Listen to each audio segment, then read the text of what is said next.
আজকের এই ভিডিওতে আপনারা যে জিনিসটা দেখাবো হয়তো এই জিনিসটা সকলের ক্ষেত্রে খুব গুরুত্বপূর্ণ বা সবার ক্ষেত্রে খুব গুরুত্বপূর্ণ হবে, কারণ প্রত্যেকের জীবনে এমন এমন দিন আসে যে কিন্তু একদিন না একদিন থানায় যেতে হয় কোনো রকম কমপ্লেন বা কোনো রকম রিপোর্ট করতে বা কারোর নামে কেস করতে। তো সেই জিনিসটা দেখাবো যে থানায় আপনারা ডায়েরি কিভাবে করবেন। হয়তো অনেকে বলতে পারেন যে ডায়েরি কিভাবে করবো, থানায় গেলেই তো ডায়েরি হয়ে যায়। সেক্ষেত্রে কিন্তু একটা চিঠির দরকার পড়ে, যে চিঠিটা আমরা মূলত থানার বাইরে থাকা যে লোক থাকে বা থানার মুহুরি যে থাকে তাদের দিয়ে কিন্তু লিখিয়ে নিই কিছু টাকার বিনিময়ে। তো আজকে আমি দেখাবো যে যদি কোনো ব্যক্তির নামে কেস করতে চান বা আপনার কোনো ডকুমেন্ট হারিয়ে গিয়ে থাকে, ভোটার কার্ড হোক, প্যান কার্ড হোক, আধার কার্ড হোক, মোবাইল নাম্বার হোক, সিম কার্ড হোক, ড্রাইভিং লাইসেন্স হোক, সেক্ষেত্রে আপনারা নিজেরা কীভাবে চিঠি লিখবেন ডায়েরি করার জন্য সেই বিষয়টি কিন্তু ডিটেলস আমরা দেখাবো, এবং কী করে চিঠি লিখতে হয়, চিঠিতে কোন কোন বিষয় উল্লেখ করতে হয় এবং কোন ব্যাপারে কীরকমভাবে লিখতে হয় চিঠি থানার জন্য বা থানায় ডায়েরি করার জন্য, তার বিস্তারিত কিন্তু এই ভিডিওতে দেখাবো আপনাদের। তো আশা করছি পুরো ভিডিওটি দেখবেন, স্কিপ করবেন না। আর অবশ্যই ভিডিওটি কোন জেলা থেকে দেখছেন কমেন্ট বক্সে জানাবেন। ভিডিওটি ভালো লাগলে অবশ্যই লাইক করবেন, চ্যানেলটিকে সাবস্ক্রাইব করে পাশে থাকা বেল আইকনটি প্রেস করে নোটিফিকেশন অল করে রাখবেন। তো চলুন শুরু করি। তো ভিডিওর প্রথম পর্যায়ে আপনার যেটা দেখাবো সেটা হলো, যদি আপনি কোনো ব্যক্তি বিশেষের নামে কেস করতে বা মামলা করতে চান কোনো পারিবারিক বিবাদের জেরে বা কোনো ঝগড়ার জন্য বা ঝামেলার জন্য, সেক্ষেত্রে আপনি কিভাবে চিঠি লিখবেন বা সেক্ষেত্রে কিভাবে ডায়েরি করবেন। তো এখানে প্রথমে আপনাদের চিঠির শেপটা একবার দেখিয়ে নিই, তাহলে আপনাদের একটু বুঝতে সুবিধা হবে। তো এই হলো আমাদের পুরো চিঠি, অর্থাৎ আমি কোনো ব্যক্তির নামে মামলা করতে চাইছি সেক্ষেত্রে আমি কিরকমভাবে চিঠি লিখবো। তো তারপর ধাপে ধাপে আমরা একবার আসবো যে ডকুমেন্ট হারালে পরে কিভাবে চিঠি লিখতে হয়, অর্থাৎ ভোটার কার্ড, প্যান কার্ড বা ড্রাইভিং লাইসেন্স, সেক্ষেত্রে আপনারা কিভাবে চিঠি লিখবেন। তো প্রথমে আমরা কোনো ব্যক্তির নামে মামলা করার জন্য কিভাবে চিঠি লিখবো সেটা আপনাদের প্রথমে দেখিয়ে নিই। তো এটা হলো A4 পেপার, অর্থাৎ যে পেপার আমরা জেরক্স করি সেই পেপার আপনি নেবেন। নেওয়ার পরে আপনি ভালো করে দেখুন, এই যে দুই পাশ যে সাইডটা আছে, অর্থাৎ এই যে দুটো বর্ডার, এই দুটো জায়গা আপনারা ফোল্ড করে নেবেন, অর্থাৎ ভাঁজ করে নেবেন যাতে লাইনটা থাকে। ঠিক আছে, এই দুই পাশে হাফ ইঞ্চি করে আপনারা জায়গা ছেড়ে রাখবেন, এবং আপনারা চাইবেন যে এই যে মাঝখানে যে জায়গাটা, সেই জায়গাটার মধ্যে চিঠিটা কমপ্লিট করার জন্য, অর্থাৎ এই দুই পাশ কিন্তু এইটুকু জায়গা ফাঁকা থাকবে। আপনারা চাইলে পৃষ্ঠাটা ফোল্ড করতে পারেন বা ভাঁজ করে রাখতে পারেন যাতে লাইনটা বোঝা যায়। কারণ এই যে ফাঁকা জায়গায় কিন্তু আপনারা যখন এই চিঠিটা জমা করবেন তখন কিন্তু এখানে পাঞ্চ করা হবে, পাঞ্চ করে কিন্তু তারা এখানে ডায়েরি নাম্বার বা আদার্স ডিটেলস গুলো লিখে রাখবে, সেজন্য কিন্তু এই দুটো জায়গা ফাঁকা রাখতে হয়। ঠিক আছে, অবশ্যই এই দুটো জায়গা ফাঁকা রাখবেন, দরকার হলে ভাঁজ করে রাখবেন বোঝার জন্য, কিন্তু দাগ কাটবেন না, শুধুমাত্র ভাঁজ করে রাখবেন। ঠিক আছে, তো ভাঁজ করার পর এবার শেপটা এরকম চলে আসবে, মাঝখানে চলে আসবে শেপটা, এরকম শেপ চলে আসবে মাঝখানে যাতে চিঠিটা থাকে। তো প্রথমে আপনারা কি লিখবেন, তো এখানে দেখুন আমি একটি নির্দিষ্ট ব্যক্তির নামে মামলা করছি, সেজন্য আমরা কিভাবে চিঠি লিখবো। তো আরো একটা কথা বলে রাখি যে এই ভিডিওতে বা এই ফরম্যাটে যতগুলি নাম আছে সেই নামগুলো সম্পূর্ণ কাল্পনিক, বাস্তব কোনো ব্যক্তির সাথে বা বাস্তব কোনো নির্দিষ্ট ব্যক্তির সাথে এই নামের বা কোনো জায়গার কোনো মিল নেই। এই নামগুলো কিন্তু সম্পূর্ণ কাল্পনিক, কে ব্যাপারটাকে সিরিয়াসলি নেবেন না। ঠিক আছে, তো এখানে প্রথমে আমরা কি লিখলাম, টু, অর্থাৎ যার নামে লিখছি বা যাকে লিখছি আমি। ঠিক আছে, যারা চিঠি লেখেন তারা অবশ্যই বুঝতে পারবেন। তো এখানে ফার্স্ট কি টু এর পর ফার্স্ট কি দিতে হবে, এখানে যাকে আমি চিঠি লিখছি, অর্থাৎ কোন পুলিশ স্টেশনে কার নামে, কোন অফিসারকে চিঠি লিখছি আমি এখানে। তো এখানে আমি দিয়েছি দা আইসি অফ শান্তিপুর পুলিশ। ঠিক আছে, তো এখানে আপনারা যে থানার অন্তর্গত বা যে থানায় মামলা করতে যাবেন বা ডকুমেন্ট হারিয়ে গেলে তার জন্য চিঠি দিতে যাবেন বা ডায়েরি করতে যাবেন, প্রথমে আপনারা লিখে দেবেন যে officer in charge, to the officer in charge এই থানা বা আপনার যে থানা হোক সেই থানা লিখবেন। লেখার পর সেই থানার অ্যাড্রেসটা দিয়ে দেবেন এখানে, অর্থাৎ থানার যে অ্যাড্রেসটা আছে সেই অ্যাড্রেস দিয়ে দেবেন। দিয়ে দেওয়ার পর স্টেট দেওয়ার পর সেখানকার এলাকার পিনকোড। ঠিক আছে, তো এইটুকু জায়গা আপনারা টু দেবেন। টু এর পরে টু দা অফিসার ইনচার্জ, যে থানার অন্তর্গত সেই থানার নাম লিখবেন। লেখার পর এখানে থানার অ্যাড্রেসটা পিনকোড সহ বসিয়ে দেবেন। বসিয়ে দেওয়ার পর যে ডেটে আপনারা ডায়েরি করতে চাইছেন বা যে ডেটে এই চিঠিটা আপনারা দিতে চাইছেন সেই ডেটটা ডান পাশে লিখে দেবেন। ঠিক আছে, তো এই পাশে গেল টু আর এই পাশে গেল আপনাদের ডেটের জায়গা। ঠিক আছে, ডেট দেওয়া হয়ে গেলে পর এবার মেন চিঠিতে আমরা আসবো। তো এখানে দেখুন আমি দিয়েছি এখানে কি মহাশয়।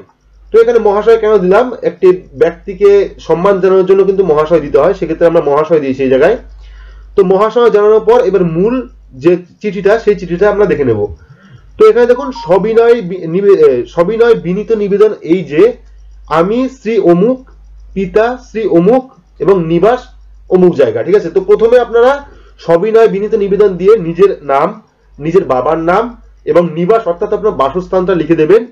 লিখে দেওয়ার পর এবার আমার মূল চিঠিতে আসবো। তো এত দ্বারা মহাশয়কে জানাইতেছি যে 12/1/2019 তারিখে নিজ বাসভবনে আমার ও আমার পরিবারের সদস্যর উপর পাড়ার কয়েকজন দুষ্কৃতী প্রাণঘাতী আক্রমণ করে, যার ফলে আমার ও আমার পরিবারের কিছু সদস্যর রক্তক্ষরণ হয় এবং আমার স্ত্রী অমুক সরকার বর্তমানে গুরুতর চোট নিয়ে হাসপাতালে ভর্তি আছে। ঠিক আছে, তো এইটুকু গেল আমার মূল বক্তব্য, অর্থাৎ কোন বিষয়ে আমি ডায়েরিটা করছি। তো এরপরে দেখুন কি আছে, যারা আমার পরিবারের উপর প্রাণঘাতী হামলা করেছে তাদের মধ্যে একজন ব্যক্তির নাম। তো ফার্স্ট যে ব্যক্তি হামলা করেছে তার নাম, তারপর আছে তার পিতার নাম, তারপর আছে তার নিবাস বাসস্থান।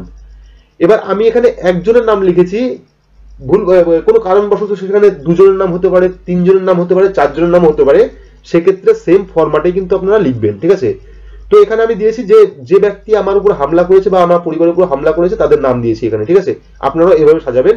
এখানে দেখুন আমি সর্বশেষে মানে সবার শেষে কি লিখেছি এখানে, তো এখানে দেখুন লিখেছি মহাশয়ের কাছে আমার বিনীত অনুরোধ এই যে যত দ্রুত সম্ভব উক্ত ব্যক্তির বিরুদ্ধে যথাযথ ব্যবস্থা নেওয়া হোক। অর্থাৎ যে আমার বাড়িতে হামলা করেছিল বা প্রাণঘাতী হামলা করেছিল তার বিরুদ্ধে যথাযথ ব্যবস্থা নেয় যত দ্রুত, সেই বিষয়ে কিন্তু আমি উল্লেখ করে দিয়েছি এখানে। তো এই হলো চিঠির মূল শেপ, অর্থাৎ এইভাবে আপনাদের কমপ্লেন করতে হবে যদি আপনি কোনো ব্যক্তি বিশেষ নামে কমপ্লেন করতে চান।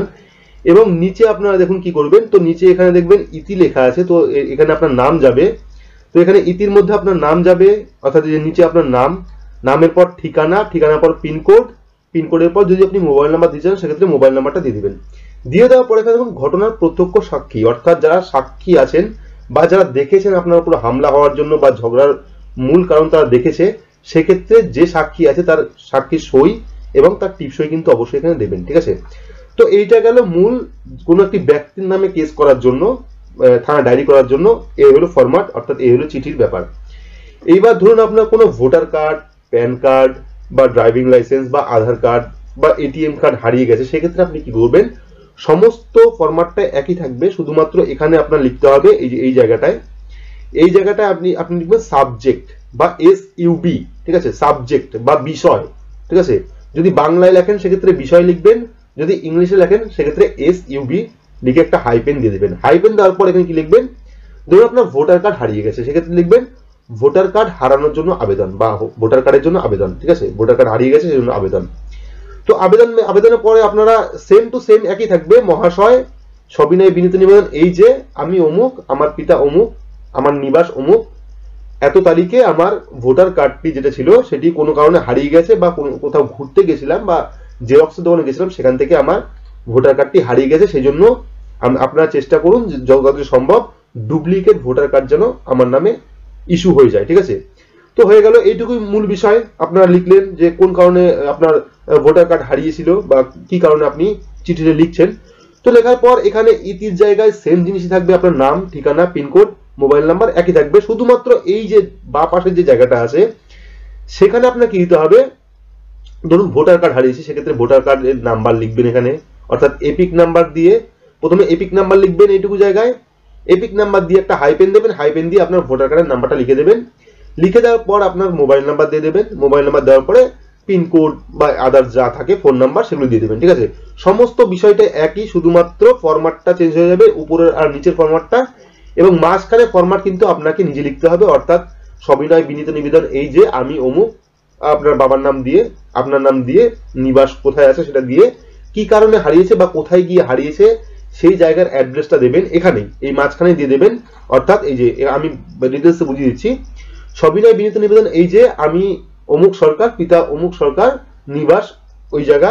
ঠিক আছে, এত দ্বারা মহাশয়কে জানাতেছি যে এত তারিখে আমার ওই স্থান থেকে, অর্থাৎ যে স্থানে আপনি গিয়েছিলেন বা যে স্থান থেকে হারিয়েছে সেই জায়গার নামটি এখানে উল্লেখ করবেন, উল্লেখ করে লিখবেন সেই স্থানে আমার ভোটার কার্ডটি বা আধার কার্ডটি বা প্যান কার্ডটি বা ড্রাইভিং লাইসেন্সটি হারিয়ে গেছে। ঠিক আছে, তো হারিয়ে যাওয়ার পর এখানে আপনারা কি লিখবেন, যে মহাশয়ের কাছে আমার বিনীত অনুরোধ এই যে যত দ্রুত সম্ভব উক্ত যে ডকুমেন্ট সেই ডকুমেন্টটা আমার কাছে ফিরিয়ে দিতে বা ডুপ্লিকেট ডকুমেন্ট আমার নামে ইস্যু করা যায় সেই ব্যবস্থা নিতে। ঠিক আছে, এইটুকু লিখবেন। লেখার পর আপনারা নিচে যেটুকু লেখেন ইতি দিয়ে আপনার নাম, ঠিকানা, অ্যাড্রেস, পিন নাম্বার, এবং পাশে ডান সাইডে বা সাইডে লিখবেন আপনারা ভোটার কার্ডের নাম্বার, ভোটার কার্ডের সিরিয়াল নাম্বার বা ভোটার কার্ডের যে ইনফরমেশন গুলো আছে ভোটার লিস্টে, সেই লিস্ট দিয়ে একটা লিস্ট তৈরি করে দেবেন, যাতে আপনাদের সহজেই বুঝতে সুবিধা হয়, যার কাছে আপনি কমপ্লেন করছেন বা যেখানে আপনি কমপ্লেন করছেন ডিটেলস যেন সব থাকে, সেক্ষেত্রে আপনাকে যোগাযোগ করতে সুবিধা হবে, ঠিক আছে।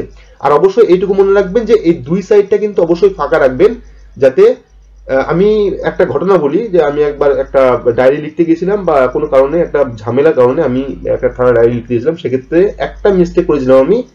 চিঠি সম্পূর্ণ ঠিক ছিল, কিন্তু এই যে দুটো ফোল্ড দেখালাম, অর্থাৎ প্রথমে যে বললাম আপনাদের দুপাশে 1/2 ইঞ্চি করে ফাঁকা রাখতে, যাতে তারা পাঞ্চ করতে পারে বা লিখতে পারে, সেই জায়গাটা কিন্তু আমি ফাঁকা রাখিনি, মানে পুরোটা কভার করে দিয়েছিলাম, সেই জন্য একটু বকাও খেয়েছিলাম পুলিশের কাছে। যাই হোক, এই পুরোটা কভার করেছিলাম, সেই জন্য পরবর্তীকালে আমি সেটা পাল্টিয়ে আবার নতুন করে এই জায়গাটুকু ফোল্ড করে, দুই জায়গা ফোল্ড করে মাঝখানে কিন্তু শুধুমাত্র চিঠির বিষয়বস্তু লিখে দিয়েছি, দুপাশ কিন্তু 1/2 ইঞ্চি করে ফাঁকা রেখে দিয়েছি, এবং মাঝখানে যেটুকু জায়গা আছে সেটুকু জায়গায় কিন্তু আমি চিঠিটা লিখে দিয়েছি। তো আশা করছি সমস্ত কিছু বোঝাতে পেরেছি, যে কোনো কারণে কোনো ব্যক্তির নামে মামলা করতে বা ডায়েরি করতে, বা আপনার কোনো ডকুমেন্ট হারিয়ে গেলে পর তার জন্য কিভাবে অ্যাপ্লাই করবেন, ডায়েরি করবেন, কিভাবে চিঠি লিখবেন। তো যদি ভিডিওটি ভালো লাগে তাহলে অবশ্যই লাইক করবেন, চ্যানেলটিকে সাবস্ক্রাইব করে পাশে থাকা বেল আইকনটি প্রেস করে নোটিফিকেশন অল করে রাখবেন। আজকের মতো এইটুকুই, ধন্যবাদ।